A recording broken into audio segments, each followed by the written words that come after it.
Nababaliw ka na ba, Rika? Bakit sa lahat ng gagawin mo ay ang magpabuntis pa sa lalaking yun? Sigaw ni Kath sa kaibigan na si Rika. Lasing ako, okay? Nadala lang ako ng init ng katawan. Alam mo naman kung bakit ako nandun, di ba? Bala kong saktan ng lalaking yun. Dahil sa kanya kaya namatay ang kapatid ko, Kath. Siya ang may kasalanan at nabubuhay pa rin siya sa mundo na para bang wala siyang ginawa na kahit ano at nakakainis yun. Naiinis ako. Sisirain ko dapat ang buhay niya eh. Pero ngayon ang buhay ko ang nasira dahil sa kanya. Pagkatapos ng sinabi ni Rika, ay napaiyak siya.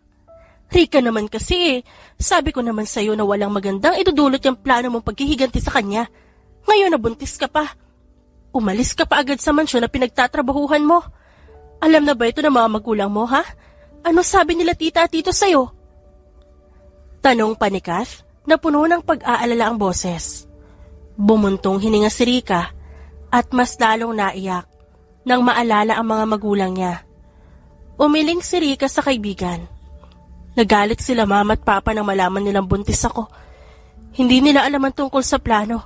At ngayon ayaw ko ring ipaalam kung sino ang ama ng anak ko.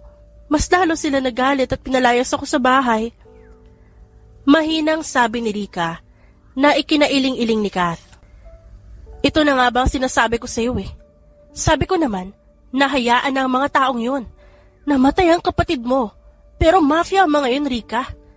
Saka, namatay ang kapatid mo dahil bumibili siya ng droga sa mga taong yun. May kasalanan ng kapatid mo, kaya siya namatay. At ngayon sinira mo ang buhay mo para lang sa kapatid mo? Hindi ka man lang nag-isip. Hindi mo man lang ba inisip ang mga posibleng mangyari sa'yo bago ka gumawa ng mga bagay? Nakakainis ka din eh. Asik ni Kath at napatayo na. O siya, dito ka muna matulog ngayong gabi. Bukas na bukas mag-uusap tayo para gawa ng paraan tong sitwasyon mo. Hindi kita pababayaan sa bagay na to, Rika. Kaibigan kita kaya kailangan asikasuhin kita. At hindi mo kailangan matakot, okay? Di ka nag-iisa. Marahang dagdag ni Kath at nginitian si Rika. Iniwan ni Kath si Rika sa kwarto nito para magpahinga. Nahaplos na lamang ni Rika ang sariling tiyan pagkatapos siyang iwan ng kaibigan. Buntis siya. Buntis si Rika at ang ama nito ay ang lalaking pumatay sa kapatid niya. Napuno ng galit ang puso niya sa isiping yon. Hindi siya makapaniwalang nabuntis siya ng lalaking gusto niyang paghigantihan. Kinabukasan, nagising si Rika nang makarinig ng mga sigaw.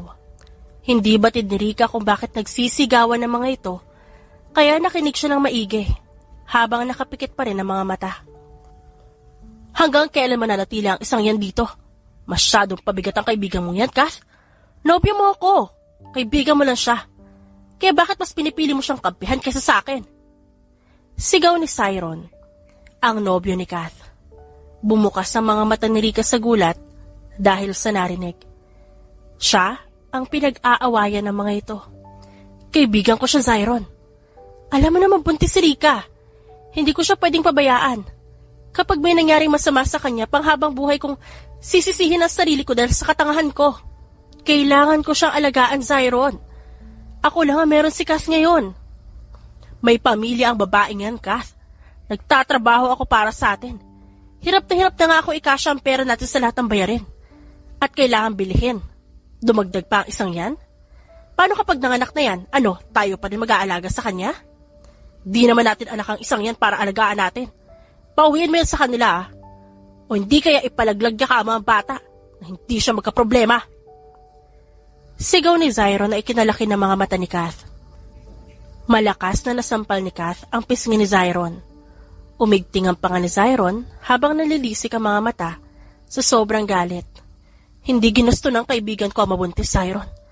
Kaibigan ko yan at ganyan ka magsalita.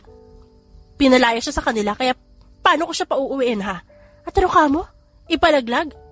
Ipapalaglag niyang walang kamuang-muang na bata? Wala ka bang awa ha? Hindi kasalanan ng sanggulang lahat na nangyayari ngayon. Kaya bakit mo naisip na sabihin ang bagay na yan? Nahilamos ni Rika ang sariling muka dahil sa mga narinig niya. Dahil sa kanya, nagkagulo ang lahat.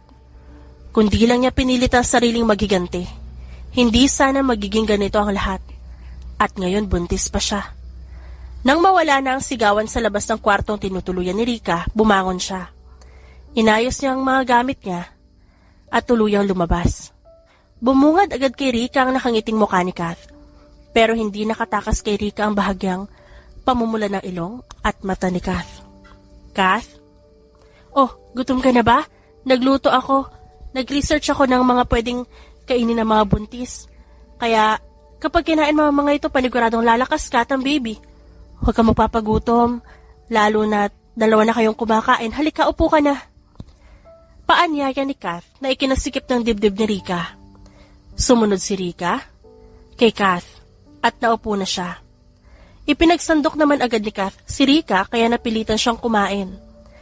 Kath, aalis ako. May matutuluyan na rin ako. Di mo na kailangan mag-alala sa akin. Bigla ay nasabi niya kaya natigilan si Kath. Narinig mo ba kami? Mahinang tanong ni Kath at nang hindi magsalita si Rika, napaupo na lang din si Kath. Di mo naman kailangang umalis eh. Aalagaan kita. May trabaho din naman ako, Rika. Yung sweldo ko doon, pwede ko ibigay sa'yo.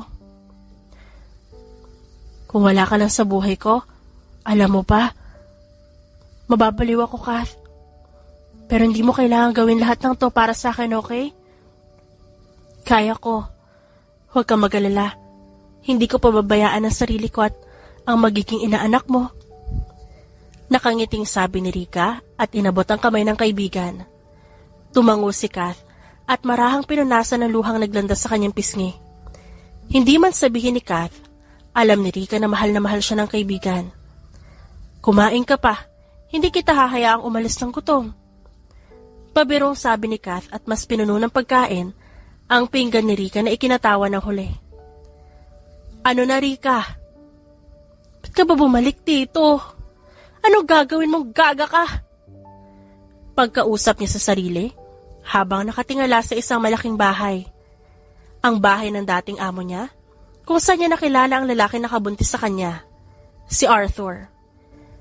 Si Arthur ang siyang nakasagasa sa kapatid niya na naging dahilan ng pagkamatay nito. Pagkatapos na nangyari, itinanggi ni Arthur ang nangyari dahil may malaking tao sa likod nito at nakatakas ito sa batas. Yun ang hindi matanggap ni Rika. Kaya ay pinasok niya ang buhay ni Arthur upang magigante. Pero sa hindi inaasahang pangyayari, may nangyari sa kanila nang minsan siyang malasing. Hello po!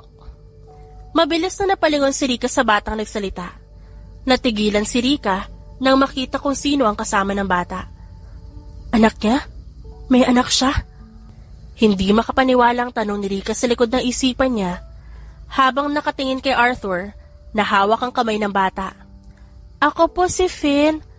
May kailangan po ba kayo sa daddy ko? Inosente pang tanong ni Finn dahilan para mapaatras siya. Wala. Napadaan na ako. Nagandahan ako sa bahay kaya napatingin ako na matagal. Hindi ko kakilala daddy mo eh. Sabay tingin ni Rika kay Arthur na hindi man lang umiimik. Natatakot siguro siyang malaman ng anak niya na may nangyari sa amin. Sige, mauna na ako. Kinagagal ako makilala ka, Finn. Pagkatapos sabihin yun, agad tumalikod si Rika para umalis. Shit! Ang tanga ko talaga. Hindi ko naisip na may pamilya na siya. Hindi ko nakita noon ang anak niya. Nagloko ba siya? May asawa siyang tago. Tapos ginalaw niya ako ganon. Hindi man lang ba niya naisip ang kapakanan ng anak niya? Paano kapag nalaman ng bata na may naging kabit siya? At paano ang pinagbubuntis ko? Anong gagawin ko ngayon may pamilya na siya? Wala na ako mauuwian. Kapag bumalik ako kay Kath, baka hindi na sila magbati pa ng nobyo niya. Kapag bumalik ako kay mama at papa, baka sa pilitan nila ipalaglag ang bata. Anak ko pa rin to. Hindi ko kakayanin kapag may nangyari sa batang nasa sinapupunan ko. Sa isip, ay natigil si Rika sa paglalakad at napayuko. Kalaunan, yumugyog ang balikat niya nang magsimula siyang umiyak. Kung hindi lang siya naghigante, hindi sana magiging ganito ang buhay niya. Kasalanan ko to. Kasalanan ko kung ba't nangyayari to sa akin. Ngayon, pinalayas na siya. Wala siyang trabaho, buntis pa siya. Hindi rin pwede sabihin ni Rika kay Arthur na buntis siya dahil baka masira niya ang pamilya nito. Ano na lang ang gagawin niya? Ayos ka lang ba? Nang mag-angat si Rika ng tingin, ay mas lalong pumatak ang kanyang luha. Anong ginagawa mo dito? Bumalik ka dun sa anak mo. Hindi ako nandito para manggulo sa inyo. Asik ni Rika sa namamaos na boses at nag-iwas ng tingin. Kumunot naman ang noo ni Arthur sa narinig. Hindi niya maintindihan ang sinasabi ng babaeng kaharap niya. Ikaw ang bigla ang umalis sa ating dalawa nang hindi man lang nagpapaalam. Tapos ngayon inaakusahan mo ako na isang bagay na hindi ko naman ginawa. Sa pagkakaalam ko wala akong asawa at mas lalong wala akong anak. Kaya bakit mo nasabi ang bagay na yan, ha? Saad ni Arthur kay Rika na siyang suminghot. Sinungaling. Sino ang batang yon? Ano? Ginalaw mo ako nun habang may anak ka? Ni hindi mo man lang ba inisip ang batang yun habang ginagalaw mo ako? Ba't ka umiiyak? Dahil akala mo, anak ko yun? Bakit ka bumalik? Ba't ka biglaang nawala nun? Bakit ka nagagalit sa akin? Anong ginawa ko masama? Ba't mo naisip na nagsisinungaling ako? Kailan ako nagsinungaling sa'yo, ha? Sunod-sunod na tanong ni Arthur habang sinasabayan ang paglalakad ni Rika. Kahit hindi maintindihan ni Arthur ang nangyayari, pinigilan niya pa rin ang sariling sumigaw. Sinungaling ka. Alam ko sinungaling ka. Basta sinungaling ka. Sunod-sunod na sigaw ni Rika na mas lalo lang umiyak. Anak yun ang amo mo, Rika. Umalis ka nun, di ba? Hindi mo nalaman na umalis si Boss Philip sa mansyon at nanirahan sa penthouse niya. Pero hindi siya nagtagal doon at napabalik din sa mansyon na malaman niyang may anak siya. Yun si Finn. Ni hindi mo man lang ba nakita kung gaano niya kahawig ang batang yon? Saad ni Arthur. At nang mapansin ni Arthur na natigilan si Rika, agad siyang humarap dito. Hindi ko anak ang batang yun, Rika. Wala akong anak. Hindi kita ginalaw nun habang may asawa at anak ako. Kahit tanungin pa natin si Boss Philip. Sigurado ako na pareho lang din ang sagot naming dalawa. Nandun din ang bata ng inang yon.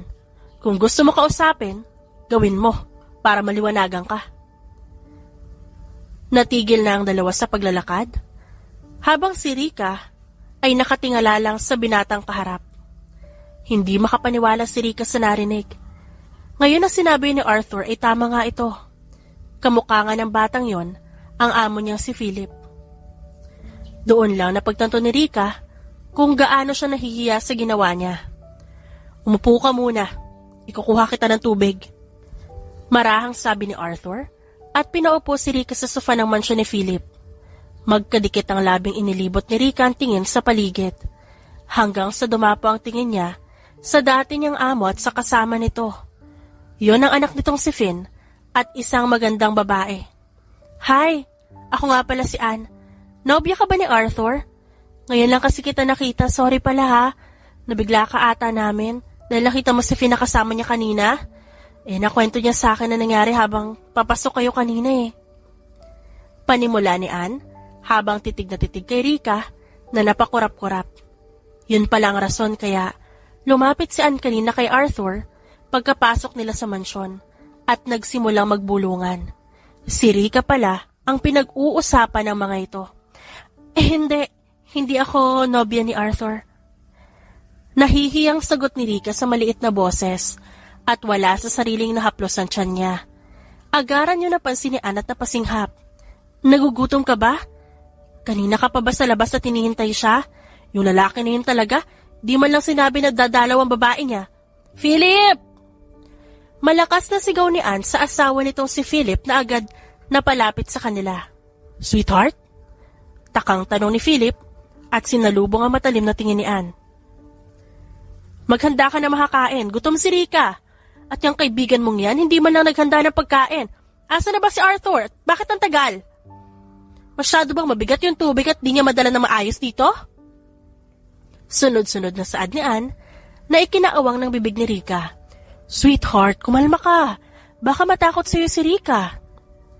Hinaplos ni Philip ang balikat ni Anne na agad na pahinga ng malalim. Kalaunan, lumabas nga si Arthur at may hawak na tray.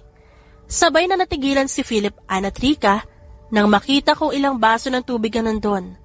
Hindi na nila mabilang sa dami at Punong-puno ng baso ang buong tray. Ba't ang dami niyan? Balak mo ba ipaubos lahat yan kay Rika, Arthur? Hindi makapaniwalang tanong ni Anne kay Arthur na wala pa rin sa sarili. Napakurap-kurap si Rika, lalo na nang mapansin niya ang panginginig ng mga kamay ni Arthur. Come on, sweetheart. Lumabas muna tayo at kailangan nila mag-usap dalawa. Bumili na rin tayo na makakain ni Rika, lalo na't baka matagalan kung magluluto pa. Hinila ni Philip si Anne at hinawakan din sa kabila nitong kamay ang anak nilang si Finn bago lumabas ng mansyon. Naiwan si Rika at Arthur sa sala na ngayon ay nanatili lang nakatitig sa isa't isa. Hindi ka man lang ba magtatanong? O hindi ka man lang ba nagtataka kung ba't nandito ako ngayon? Wala ka bang gustong itanong sa akin kung ba't ako bumalik pagkatapos kitang iwan ng gabing yon? Panimulang tanong ni Rika kay Arthur. Nag-iwas ng tingin si Arthur kay Rika. Ibinaba niya sa mesa ang hawak na tray bago naupo na rin sa kabilang sofa. May nagawa ba ako mali nung gabing yon? Hindi mo ba nagustuhan ang nangyari kaya umalis ka?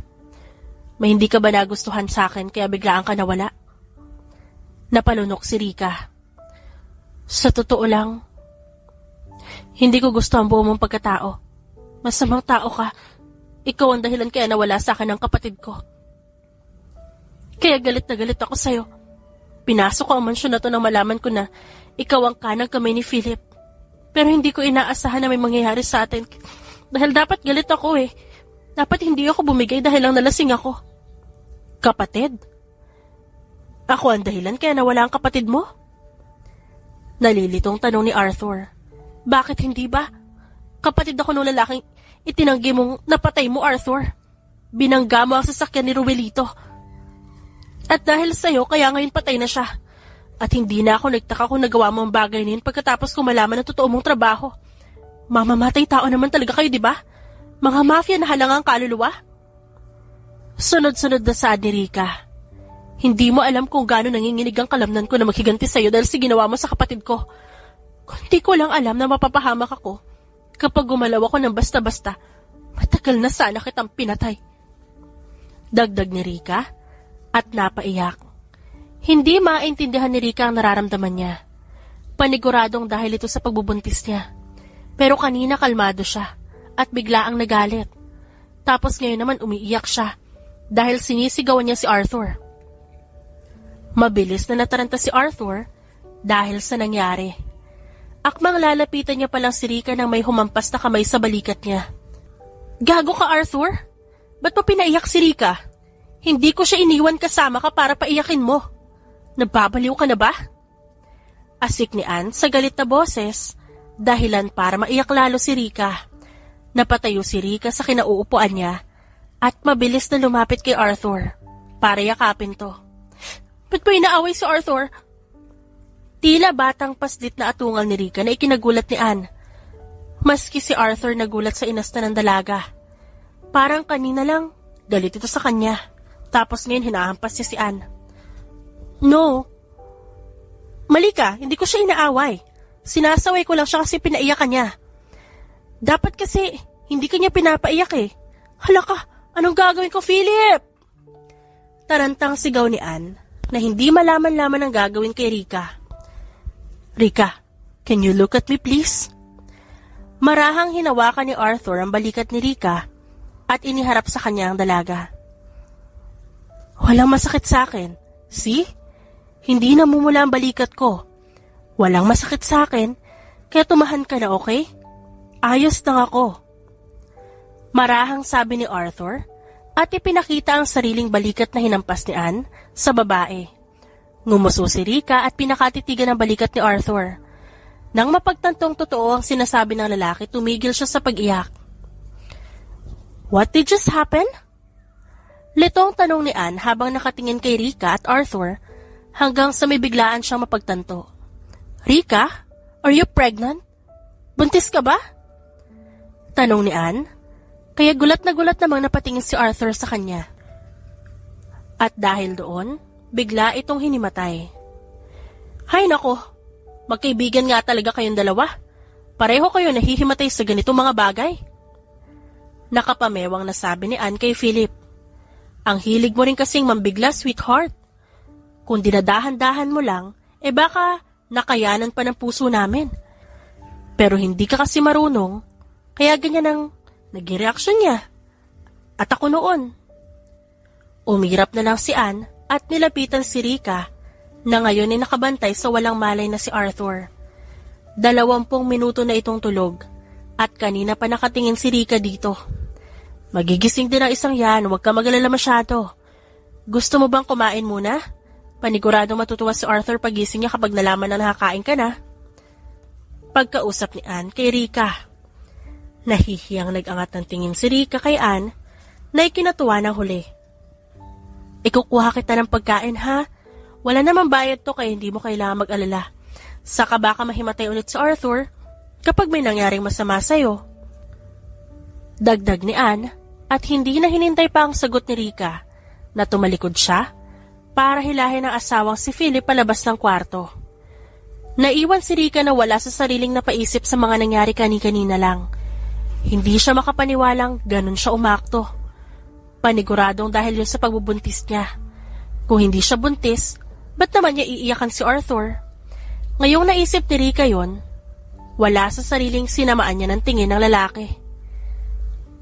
Pagkatapos mo magpasarap nung gabing yon, hihimatayin ka lang dahil sa salitang buntis? Sana pala ikaw na lang nagbuntis sa ating dalawa.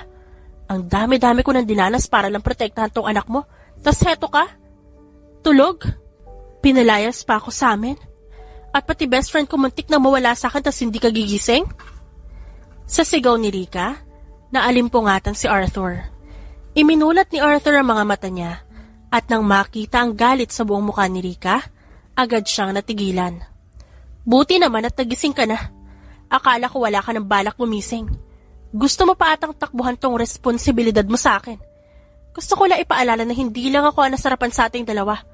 At na hindi lang ako mag-isang dahilan kaya nabuo ang batang ito na nasa sinapupunan ko. Bungad ni Rika. Kaya napakurap-kurap ang mga mata ni Arthur sa labis na gulat. Buntis ka talaga? Mahinang tanong ni Arthur habang nanlalaki ang mga mata. Ano pa bang rason kaya bumalik ako dito? Wala akong balak bumalik sa'yo. Pero heto nabuntis mo ako. Pumalpak na nga ang plano ko magiganti sa'yo. Naging dihado pa rin ako. Kung kaya ko lang ipalaglag ang batang to, ginawa ko na eh. Pero dugot laman ko pa rin to. Hindi ko magagawang pumatay ng tao tulad ng ginagawa mo. Hindi agad nakaimik si Arthur at sa huli, bumangon siya sa kanyang kamang kinahihigaan at hinarap si Rika na maayos. Wala akong balak na takbuhan ang responsibilidad ko sa'yo. Dugot naman ko rin ang batang yan. Kaya hindi mo kailangan mag-alala. Pananagutan kita sa batang yan. Wala kang magiging problema sa akin dahil tatanggapin ko rin siya. Nag-iwas siya ng tingin kay Arthur at hindi nagsalita pa hanggang sa may kumatok sa pinto ng kwarto at pumasok doon ang mag-asawang si Anne at Philip. Hindi ko inakalang magkakatotoo yung sinabi ko. Pero buti na rin at bumalik sa'yo. Nabuntis pa. Kesa naman ilang taon na ang bata. Natatawang sabi ni Philip kay Arthur. Hindi naman narinig ni Arthur ang sinabi ng kaibigan dahil nanatili siyang nakatitig kay Rika na maganang kumakain habang kausap si Anne. Hoy, nakikinig ka ba sa akin? Titig na titig ka. Malakas na hinampas ni Philip si Arthur dahilan para makuha ang atensyon nito. Ano ba? Problema mo, buwisit ka? Angil ni Arthur kay Philip na napailing-iling. Boss mo pa rin ako ah. Tsaka wag mo kang kalimutan kung ba't ka nakakilala ni Rika. Pinasok niya ang buhay mo para maghiganti, Arthur. Kapag ibinaba mo ang harang mo sa babaeng yan, baka mapahamak ka. Hindi natin alam kung ano tumatakbo sa isipan yan. Baka bumalik yan para saktan ka gamit ang anak niyong dalawa. Hindi mo man lang ba naisip ang bagay na yun? Tanong ni Philip. Napabuntong hininga si Arthur. Hindi ako ang pumatay sa kapatid niya, Philip. Patay na ang kapatid niya bago pa man natin mabangga ang sasakyan nun. Saka ang sasakyan ng kapatid niya ang nawalan ng preno noong mga panahong yun. Hindi lang natin masabi ang lahat na ito dahil konektado ang lahat sa mga mafia. Kapag nagkataon, maraming mapapahamak kapag lumabas ang katotohanan yun. Pero kapag handa na si Rika na pakinggan ang kwento ko, sasabihin ko sa kanya ang lahat. Baka hindi pa huli para sa aming dalawa. Lalo na't may anak kami ngayon. Ikaw ang bahala. Pero binabalaan na kita, Arthur. Hindi madaling bihagin si Rika. Dahil kung oo, sana matagal nang nawala ang galit niya sa'yo. Pero, nanatili pa rin yun. Kaya isa lang mapapayo ko sa'yo. Magdusa ka. Saad ni Philip, at mabilis tumalikod, bago pa man siya maabot ni Arthur, na namumula ang muka sa inis. Ito ang magiging kwarto mo. Gusto sana kitang dalhin sa mismong bahay ko, pero palagi ako nandito sa mansyon ni Boss Philip dahil sa trabaho ko. Ayaw rin nila na iwanan kita mag-isa palagi sa bahay lalo na't buntis ka. Kung may kailangan ka, nasa katabing kwarto lang ako. At huwag kang mahihiyang magsabi sa akin ng mga kailangan mo, ayos lang ba? Mahinang saad ni Arthur kay Rika na napalunok. May problema ba? Dagdag pa ni Arthur. Huminga ng malalim si Rika bago pinagmasdan ng lalaki. Baka maging pabigat ako habang nandito. Pwede naman ako magtrabaho. Hindi pa gaanong malaki ang tiyan ko kaya pwede pa akong bumalik bilang katulong dito kung tatanggapin ako ni Philip at Ann. Para na rin pambayad sa mga magagastos niyo sa akin.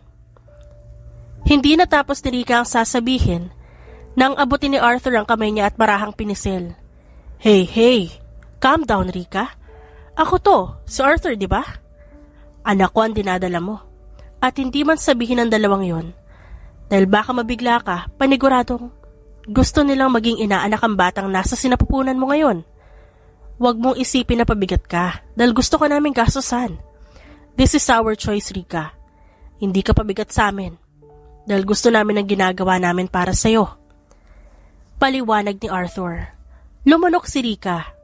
Hindi man isa boses ni Rika ay natatakot siya na maging katulad ng dati ang lahat. Ayaw niyang umalis ng sapilitan dahil lang narinig niyang ayaw ng mga tao sa kanya at napipilitan lang ang mga itong pakisamahan siya, katulad ng nobyo ni Kath.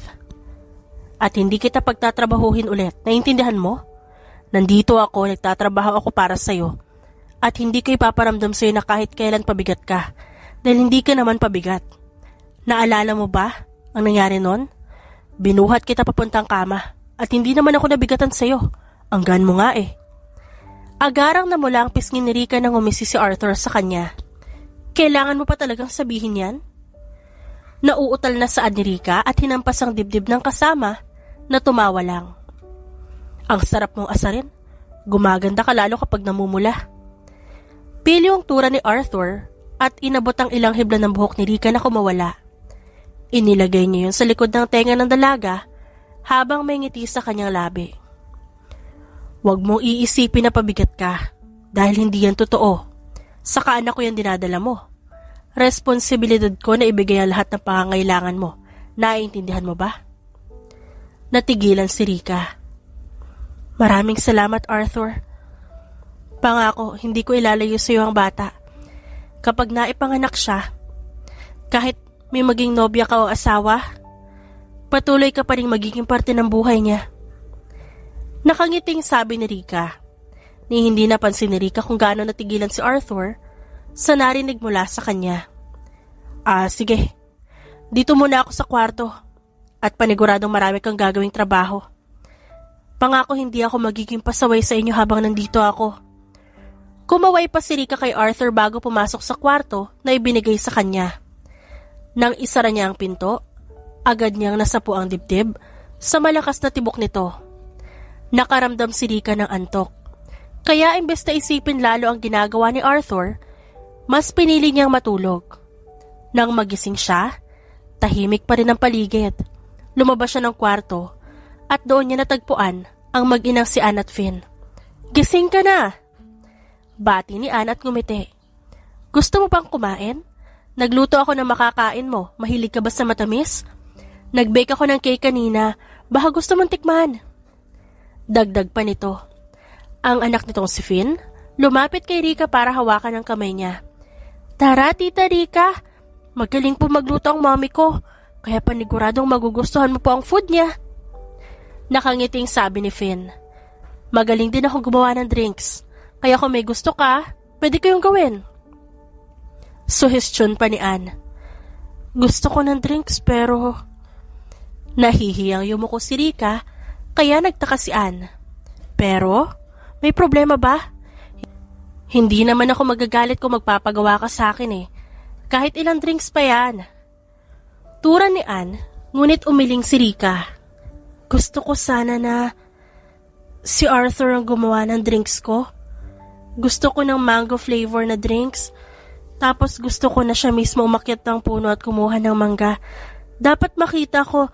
Tapos gusto kong makita rin na siyang gumawa. Gusto ko rin ng buko juice.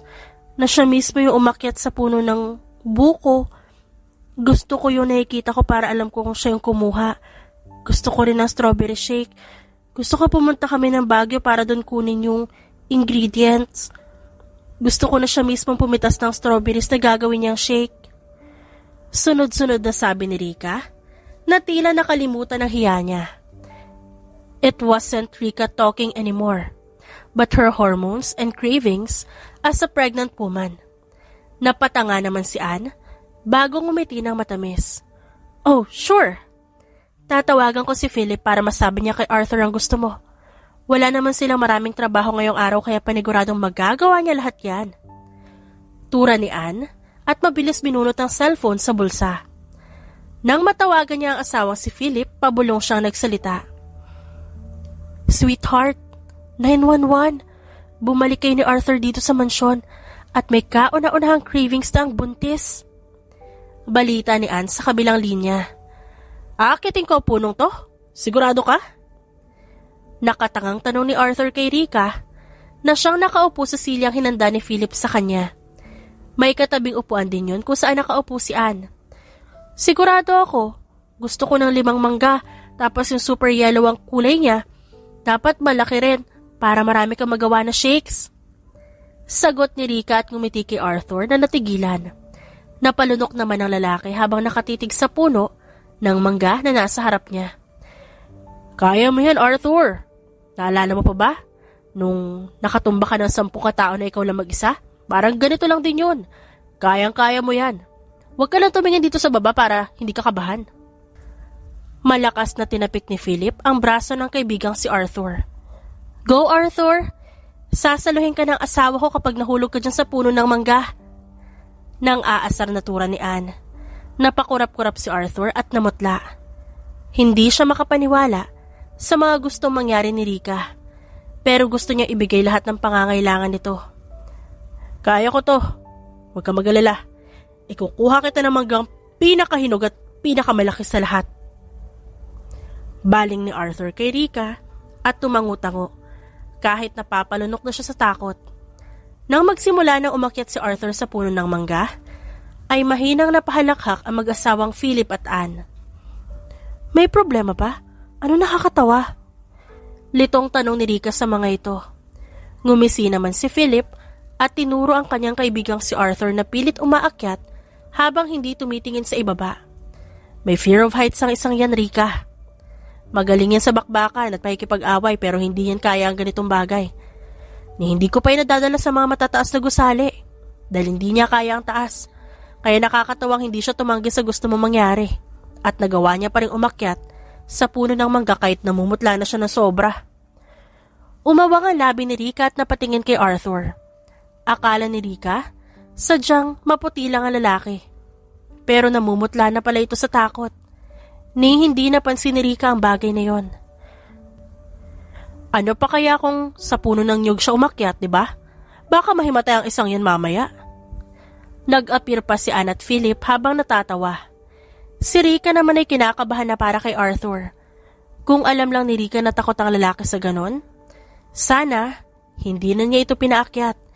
Hindi naman kasi sinabi ni Arthur sa kanya na may takot ito sa heights eh. Pababain mo na siya, Philip. Bumili na lang tayo ng mangga. Ayoko umakyat siya. Pababain na lang natin siya, Ann. Sige na. Baling ni Rika sa mag-asawa na natawa sa sinabi niya.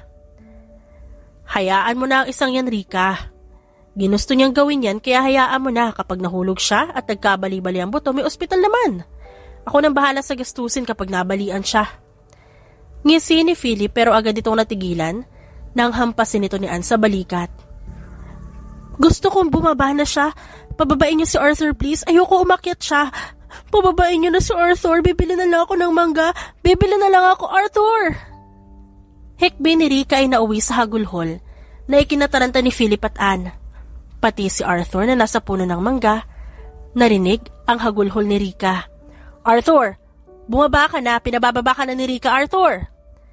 Sigaw ni Anne at agad narinig yun ng lalaki. Mas lalong nataranta si Arthur dahil sa malakas na pag-iyak ni Rika. Kahit natatakot ay pinilit ni Arthur ang sariling bumaba sa puno ng mangga habang hindi tumitingin sa ibaba. Nang tuluyan siyang makababa ay nanginig pa ang kanyang tuhod dahil sa sobrang kaba. Ano nangyayari? Ba't siya umiiyak? Rika, anong problema? May masakit ba sa'yo? Ayaw mo na ba ng mangga? Gusto mo bang niyog ang akyatin ko? Ikukuha kita ng buko. Ano ba? Angil ni Arthur, nahampasin siya ni Philip sa batok. Ba't ka ba nahahampas? Asik pa niya sa kaibigan. Inginuso naman ni Philip si Rika, kaya napatingin din si Arthur sa babae. Mas lalong lumala ang pag-iyak ni Rika, pero ang kumuha sa pansin ni Arthur ay ang paghawak nito sa manggas ng damit niya na tila ba ayaw siya nitong paalisin. Nalaman niyang takot ka sa matataas na lugar kaya umiiyak siya at pinilit kaming pababain ka. Kapag umakyat ka ulit baka mahimatay na yan kakaiyak, Arthur. Paliwanag ni Anne. Natigilan si Arthur sa narinig niya. Hindi akalain ni Arthur na magkakaroon ng pakialam sa kanya si Rika. Ang akala niya maghihiganti ito, pero bakit ito nag-aalala sa kanya? Natauhan si Arthur sa naisip niya bago napabuntong hininga. Lumuhod siya sa harap ni Rika at ginagap ang kamay nito. Nandito na ako. Huwag ka na umiyak, Mahinahong pakiusap ni Arthur kay Rika na sumilip sa mukha ng lalaki. Nang makita ni Rika na walang galos si Arthur at hindi namumutla, tumigil siya sa pag-iyak. Mabilis siyang yumakap kay Arthur at yumakap din ito pabalik sa kanya. Bili na lang tayo ng fruit shake. Ayaw ko umakyat ka. Namamaos ang boses na sabi ni Rika kay Arthur at napangiti naman ang lalaki dahil sa sinabi ni Rika. Sige, anong gusto ng buntis? Bibilhin ko lahat ng gusto mo. Tura ni Arthur at hinaplos-haplos ang likod ng babae para kumalma na ito. Gusto ko ng strawberry shake na may matcha, tapos Hawaiian pizza na may bagoong. Bilan mo ko ng ganun. Yan lang ba ang gusto mo? Mahinahong tanong ni Arthur. Tumango-tango si Rika at hinigpitan ng pagkakayakap sa kanya. Napalunok si Arthur, hindi dahil sa takot, kung hindi dahil sa kakaibang nararamdaman niya para sa babae. Nabusog ka ba? Nagustuhan mo ba ang pagkain mo? Marahang tanong ni Arthur kay Rika. Oo, salamat Arthur . Ngayon lang ako nakakain ulit ng ganito kadami pagkatapos kumabuntis. Akala ko hindi na ako makakakain ng mga gusto kong kainin . Ngumuso si Rika at kalaunan ay ngumiti. Ginagap ni Rika ang kamay ni Arthur habang may ngiti pa rin sa labi niya. Pero salamat ng sobra dahil nandito ka. Salamat dahil tinanggap mo pa rin ako kahit na alam mong gusto kong sirain ang buhay mo nun. Humina ang boses ni Rika at bigla ay napaisip din. May problema ba? Anong iniisip mo? Care to share it to me? Marahang tanong ni Arthur. Napatingin si Rika kay Arthur at nang iangat ni Arthur ang kamay, hindi agad nakagalaw si Rika.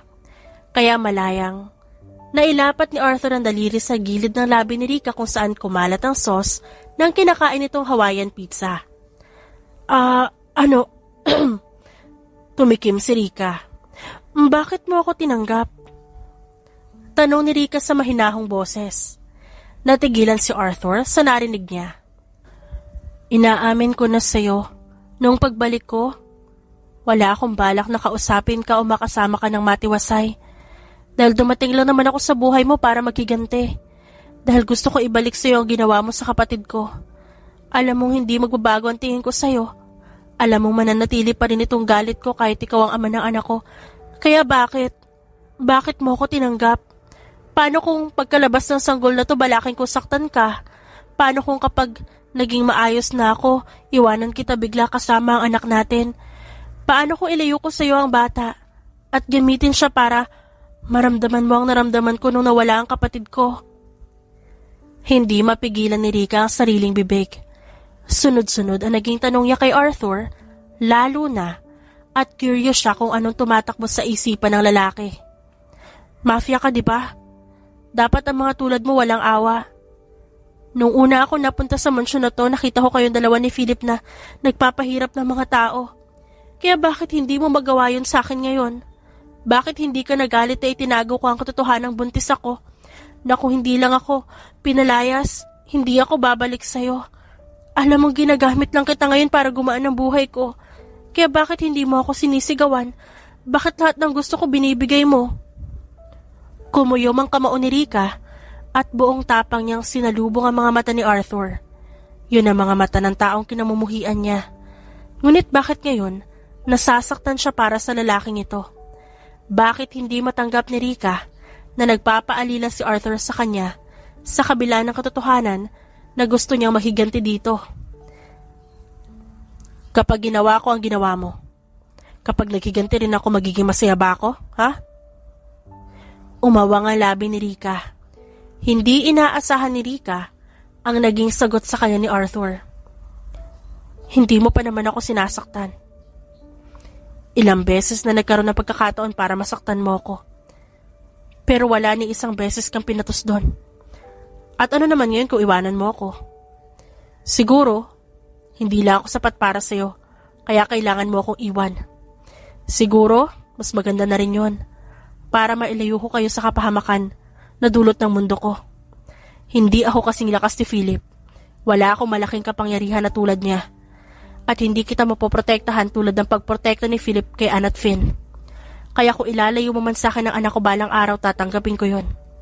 Bilang parusa na rin sa nangyari noon. Hindi kita itatali sa mundong meron ako. Dahil malaya kang piliin ang bagay na siyang gusto mo, Rika. Naramdaman ni Rika ang pagkirot ng kanyang dibdib dahil sa naging sinabi ni Arthur. Tila ba tanggap ni Arthur ang magiging kapalaran niya kung sakali man. At mas lalo yung nagbibigay kirot sa puso ni Rika. Masyado ka mabait. Kaya naisip kong bumalik sa'yo eh. Dahil naisip kong magiging ganito ka. Dahil alam ko na kahit gaano pa kasama ang ginawa ko noon, na pagkawala bigla sa buhay mo'y tatanggapin mo pa rin ako. Tinanggap mo nga ako. Malakas ka naman sana pagdating sa bagay na may kinalaman sa pagiging mafia. Pero bakit ang hina mo sa akin? Arthur, bakit sa akin bigla ka nagiging ganito? Bakit kusa kang lumuluhod sa paanan ko?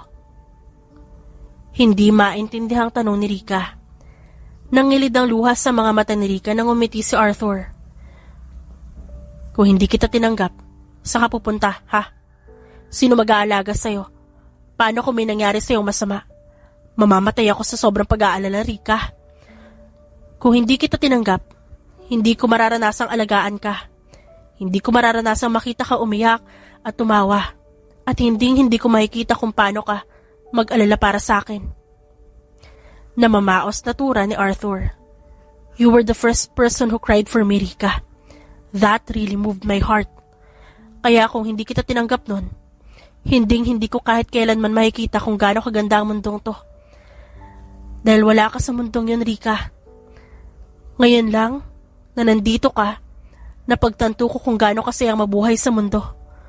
Dahil nandito ka, at ang magiging anak nating dalawa. Dagdag ni Arthur. Kaya tatanggapin ko kung iiwan mo man ako. Dahil kahit paano, naramdaman ko ang init ng atensyon mo. Pagpapatuloy ni Arthur at inilapit ang muka sa pisngi ni Rika. Hindi gumalaw si Rika at hinayaan si Arthur na patakan ng halik ang kanyang pisngi. Magandang umaga, Rika. Nakatulog ka ba na maayos? Bati ni Ann kay Rika nang makababa siya sa sala. Ilang linggo na rin nananatili si Rika sa mansyon na mag-asawang Ann at Philip. Walang narinig na masasamang salita si Rika mula sa mag-asawa at tinutulungan pa siya ng mga ito sa pangangailangan niya. Naging malapit na rin siya kahit sa dati niyang boss, kaya kapag umaandar ang hormones niya, ito ang pinagdidiskitahan niya, tulad na lang ng araw na ito. Saan mo na naman pinadala si Arthur, Philip? Kagigising ko lang pero wala na naman siya. Anong gagawin ko kapag may nangyari sa kanyang masama? Paano na kami ng anak ko? Paano kapag nanganak ako na wala siya? Mapapanagutan mo ba tong anak ko, ha? Ibalik mo sa akin si Arthur. Ibalik mo siya sa akin. Bungad ni Rika na agad lumapit kay Philip na naibuga ang iniinom nitong kape. Anong kasalanan ko? Trabaho niya ang sundin na utos ko. Ba't parang kasalanan ko na naman to? Nalilitong tanong ni Philip at napalingon sa asawang si Anne na tumatawa lang sa isang tabi. Kasalanan mo naman talaga lahat eh. Kung walang trabaho si Arthur, nandito sana siya. Gusto ko siyang katabi pero nasan siya ngayon? Pinaalis mo dahil sa trabaho. Ngayon, magbabayad ka. Hindi ko ibibigay sa'yo si Anne. Akin si Anne sa araw na to. Umirap si Rika at hinila si Anne patayo sa kinauupuan nito. Pagkatapos ay inilayo kay Philip na siyang napatanga na lang. Asawa ko yung inaagaw mo. Ano naman ngayon? Ama rin ang anak ko ang inaalila mo. Parang pastit na ganti ni Rika kay Philip.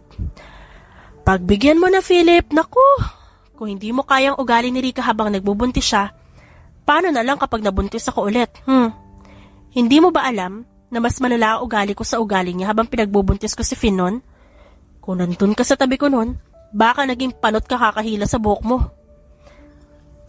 Lalo kang magiging panot kasi mas-stress ka ng sobra sa akin. Mahinahong singit ni Anne sa pag-aaway ng dalawa. Nasaan nga pala si Finn? Ba't di niya siya kasama ngayon? Tanong ni Rika nang hindi napansin ang presensya ng batang si Finn. Nasa man siya ng lolo niya at nagaya ang dad na makasama ang apo niya. Sagot ni Anne habang may ngiti sa labi. Ikinuha ni Anne si Rika ng plato bago pinuno ng iba't ibang klase ng pagkain yon. Kumain ka na, mamaya pa babalik si Arthur kaya kailangan mong kumain. Malulungkot ang isang yun kapag nalaman niyang hindi ka kumain kakahintay sa kanya. Binalaan niya na kami kanina na kailangan mong kumain kahit wala na siya sa tabi mo. Dagdag pa ni Anne. Napanguso si Rika sa naunang sinabi ni Anne. Nasabi na ni Anne kay Rika ang tungkol sa ginagawa ng dad ni Philip sa kanya. May tanong ako. Kung ayos lang, pwede ba makuha ang sagot mo, Anne? Baling ni Rika kay Anne. Oo naman, ano ba yun? May problema ba? Nag-away ba kayo ni Arthur? Hindi naman. Maayos ang pakikitungo niya sa akin pero gusto ko lang itanong kung anong ginawa mo nun? Bakit mo nagawang patawarin ng dad ni Philip? Kahit na may ginawa itong masama sa'yo.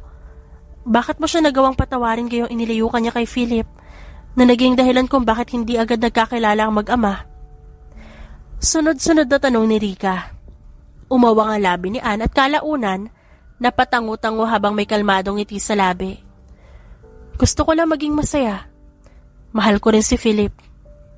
Sinserong sagot ni Anne. Nagulat si Rika sa sobrang simple ng sagot ng babae at hindi yun agad naintindihan. Napansin ni Anne ang ekspresyon ni Rika. Kaya muling bubuka ang bibig niya para magpaliwanag. Noong buntis ako, at hindi magawang lapitan si Philip dahil sa dad niya, sobrang galit ang naramdaman ko. I was devastated actually. Wala naman akong ginawa para maranasan ang bagay na yun. Ang gusto ko lang malayang sabihin kay Philip ang nararamdaman ko at tungkol sa magiging anak niya. Kaya kahit sobrang galit ang naramdaman ko, mas nanaig pa rin sa akin ang kagustuhan ko maging masaya. At alam ko noong mga panahong yon, hindi ako sasaya kung maghihiganti ako. Kapag naghiganti ako, saan ako pupulutin, di ba? Gusto ko maging masaya, tunay na masaya. At walang masayang tao na naghihiganti, Rika. Kaya imbes na laliman ng nararamdaman kong galit, tinalikuran ko yon. Mas pinili kong mahalin lalo si Philip at patawarin ang dad niya. Dahil alam ko na doon ko makukuha ang bagay na siyang pinaka-inaasam ko. Ang kasiyahan. At ang isang buong pamilya kasama sila. Paliwanag di Anne sa marahang boses. Napakurap-kurap si Rika nang abutin ni Anne ang kamay niya at marahan yung pinisil. Ikaw, anong inaasa mo makuha, Rika? Paghihiganti lang ba? Ano bang sinasabi nito? Kasabay ng tanong ni Anne ay ang pag-abot nito sa puso ni Rika. Paghihiganti lang ba ang gusto nito? Paghihiganti lang ba ang kayang ibigay nito? Dagdag na tanong pa ni Ann. Napalunok si Rika. Hindi niya masagot si Ann. Ilang araw na siyang nandito sa mansyon. At kahit kailan, hindi gumawa si Arthur ng mga bagay na nakakasama sa kanya. Handa rin itong maiwan kung sakali man na yun ang piliin niya. Huwag mong isipin ang naging tanong ko sa'yo. Basta kahit ano man ang piliin mo, susuportahan ka namin.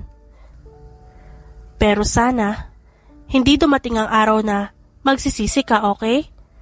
Basta, ninong at ninang pa rin kami ni Philip, ha? Kung gusto mong itago ang lokasyon mo kapag umalis ka na, ayos lang. Basta bigyan mo kami ng address kung saan namin ilalagay ang mga regalo.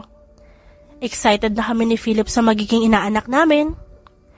Patuloy ni Ann at ikinuha pa si Rika ng isang basong tubig. Nasaan si Rika? Wala siya sa kwarto niya. Nakita mo ba si Rika, Ann?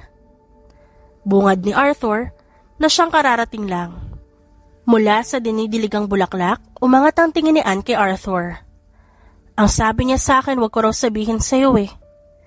Sa narinig mula kay Ann, natigilan si Arthur. Isa lang ang naisip ni Arthur na dahilan para ganoon ang sabihin ni Rika kay Ann. At agad bumadha sa mukha ni Arthur ang sakit. Dahil sa huli, pinili pa rin pala ni Rika ang umalis at iwanan siya. Ganun ba?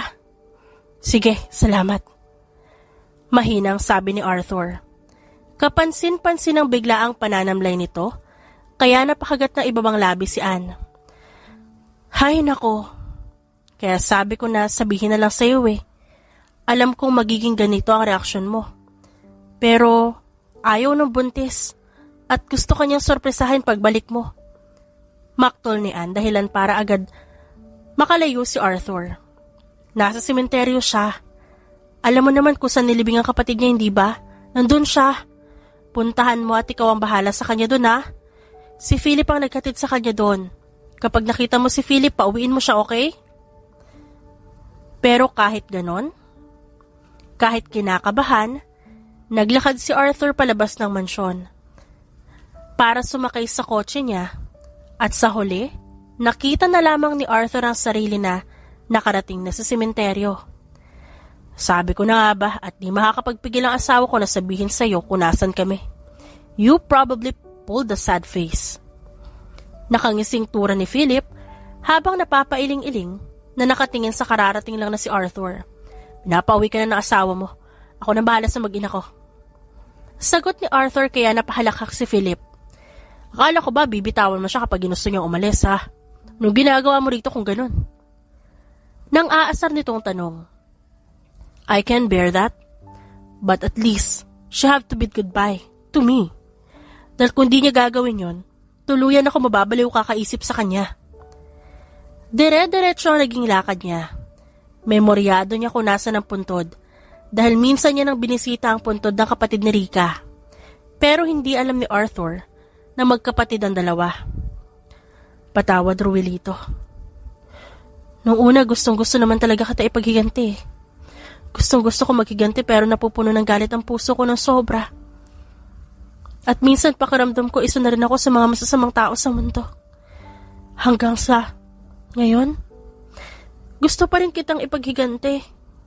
Gusto kong saktan ng taong gumawa nito sa'yo. Pero kapag naiisip ko nasasaktan siya, nasasaktan din ako. Natigil sa paghakbang papalapit si Arthur dahil sa naririnig niya.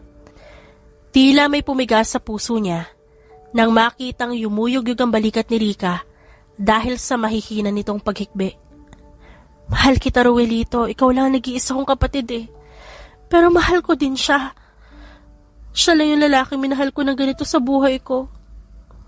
Ni hindi ko alam kung paano nangyaring minahal ko siya. O baka kaya nga may nangyari sa amin nun dahil pinagbigyan ko ang sarili ko. Dahil alam ng sarili ko ang totoong nararamdaman ko. Na hindi ko matanggap-tanggap dahil sa pagkamatay mo. Hindi ba't pangarap mo na magkaroon ng pamangkin? Buntis ako ngayon. Magkakaroon ka na ng pamangkin at gusto kong bigyan ng buong pamilya ang pamangkin mo, Ruelito. Kaya patawad ko. Mas gusto kong maging masaya kaysa malunod sa galit na nasa loob ng sistema ko. Sana mapatawad mo ako. Mahal na mahal ka ni Ate Rica, ha? Alam mo yun, di ba? Hindi na naituloy ni Arthur ang paglalakad papunta kay Rica. Natuod siya sa kinatatayuan na nung lumingon si Rica sa gawin niya para umalis na, hindi agad siya nakagalaw. Nagulat si Rica nang makita siya at kalauna na'y ngumiti. Ang sabi ko kay Ann, wag sabihin na nandito ako eh. Babalik din naman ako agad. Namamaos ang boses na sabi ni Rica at naglakad papunta kay Arthur. Babalik ako, Arthur. Simula ngayon hindi na ako aalis sa tabi mo. Aalis na ako kapag ikaw na mismo ang nagtulak sa akin palayo. Kapag ikaw na mismo ang may ayaw sa akin, naiintindihan mo ba, ha? Nakangiting tanong ni Rica kay Arthur na natigilan. Sa pagkagulat ni Rica, ay nangilid ang luha sa mga mata ni Arthur. Sa kauna-unahang pagkakataon, nakita niyang naluha ang lalaki. Akala ko hindi ka na babalik eh. Nasaktan ako ng sobra. Kasi kahit magpapaalam sa akin di mo ginawa. Matatanggap ko naman. Matatanggap ko kung ayaw mo na sa akin. Pero yung hindi ka man lang nagsabi na aalis ka at iiwan ako, hindi ko yun kaya. Mababaliw ako, Rica. Mababaliw ako kakaisip sa'yo kapag ginawa mo sa akin ang bagay na yun. Mabilis na ginagap ni Rica ang mga kamay ni Arthur at mahigpit na hinawakan ng mga yon. Sorry, Arthur. Sorry at natakot ka sa biglaan ko pag-alis. Pero hindi na ako aalis, okay? Simula ngayon, kahit ano pang malaman ko mula sa'yo, kahit ano pang nangyari sa nakaraan, hindi na ako aalis pa sa tabi mo. Dahil ikaw ang kasiyahan ko, Arthur. Kayo nang magiging anak nating dalawa ang nagpapasaya ng sobra sa puso ko. Mas lalong nagsipatakan ng mga luha galing sa mata ni Arthur dahil sa narinig niya. Sobrang sinsero ng boses ni Rica. Mahal na mahal kita, Rica. Mahal na mahal kita. Simula pa nung dumating ka sa buhay ko, nayanig na ang buong mundo ko. Ikaw lang ang babaeng mamahalin ko ng ganito sa buong buhay ko. Pag-amin ni Arthur at hinigpitan na rin ang hawak niya kay Rica. Natawa si Rica sa sobra niyang saya. Mahal na mahal din kita, Arthur. Ikaw lang din ang bubuo sa buhay ko. Sagot ni Rica at tumingkayad para siilin ng halik sa labi si Arthur. A few months later, Philip, di ko na ata kaya. Hindi ko na yata kaya, Philip. Get a grip, Arthur. Ano ka ba? Para kang babae. Parang ikaw yung mga anak. Kapag nahimatay ka dyan, sobrang nakakahiya yun. Hindi ka na nga sumama sa loob dahil natatakot ka makita si Rica ang nasasaktan eh. Tigilan mo ako, wag kang kumapit sa akin. Umalis, ano ba? Sigaw ni Philip sa kaibigan na sobrang putla na sa sobrang kaba at pilit kumakapit sa kanya. Kumalma ka, Arthur, okay? Magiging maayos din si Rica. Huwag mo ang ganyanin ang asawa ko. Baka mapisayan. Tura naman ni Ann. Namumutlaman, pinilit ni Arthur ang sariling tumango. Tama ang mag-asawang Ann at Philip. Magiging maayos din ang lahat. Right. Arthur, ang sakit ah. Ang sakit. Muntik namang matumba si Arthur nang marinig niya ang sigaw ni Rica mula sa loob ng delivery room. Kaya mas lalo niyang pinisil ang braso ni Philip at sabay silang humandusay sa sahig. Hindi ko na kaya, Philip. Hindi ko na kaya.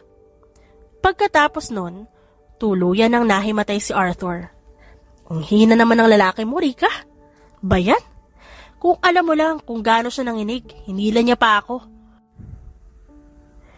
Parang gumuho ang buong mundo niya pagkarinig niya ng sigaw mo eh. Akala niya ata kinakatay ka sa loob. Natatawang sabi ni Philip kay Rica na siyang nakahiga sa hospital bed.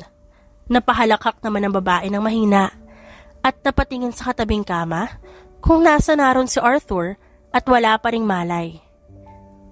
Ginawa niya naman lahat na makakaya niya para manatili sa labas. Sinubukan niya ang magpatulong dyan kay Philip pero hindi talaga kinaya eh. Pagkatapos niyang marinig yung sobrang pagsigaw mo dahil nasasaktan ka habang nanganganak yan. Wala na. Tumumba. Dinamay pa asawa ko.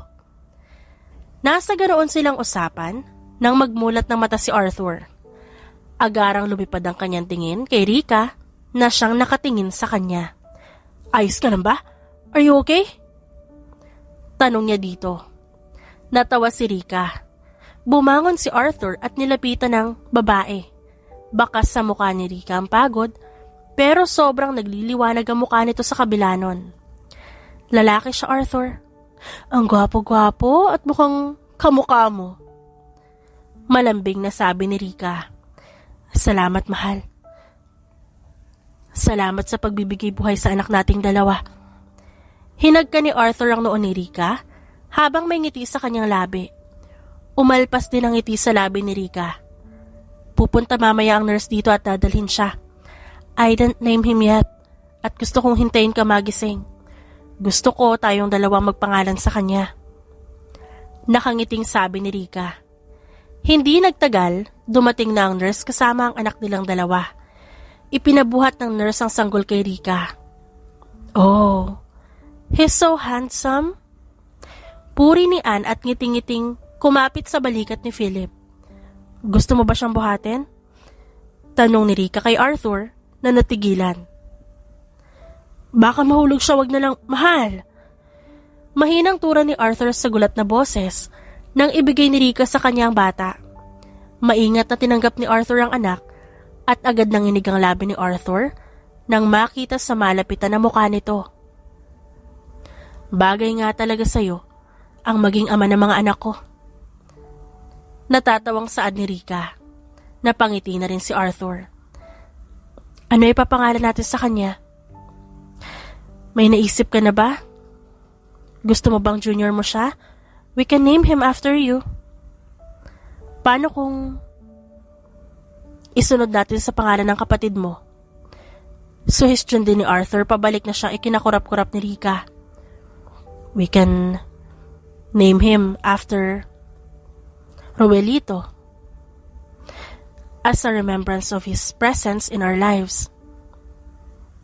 We can name him Ruel. Ayos lang ba? Naiiyak na tumangutango si Rika. Gusto ko yun. Gusto ko yun. Sagot ni Rika. Arthur smiled. Nilapitan ni Arthur si Rika at hinagkan sa labi. Napuno ng ingay ang buong kwarto habang nag-uusap ang lahat tungkol sa buhay nila at mga pangyayari. Ang simula man ng lahat ay galit at paghihiganti, pero mas pinili ni Arthur at Rika na mabuhay ng masaya at payapa kasama ang anak nilang si Ruel. The End.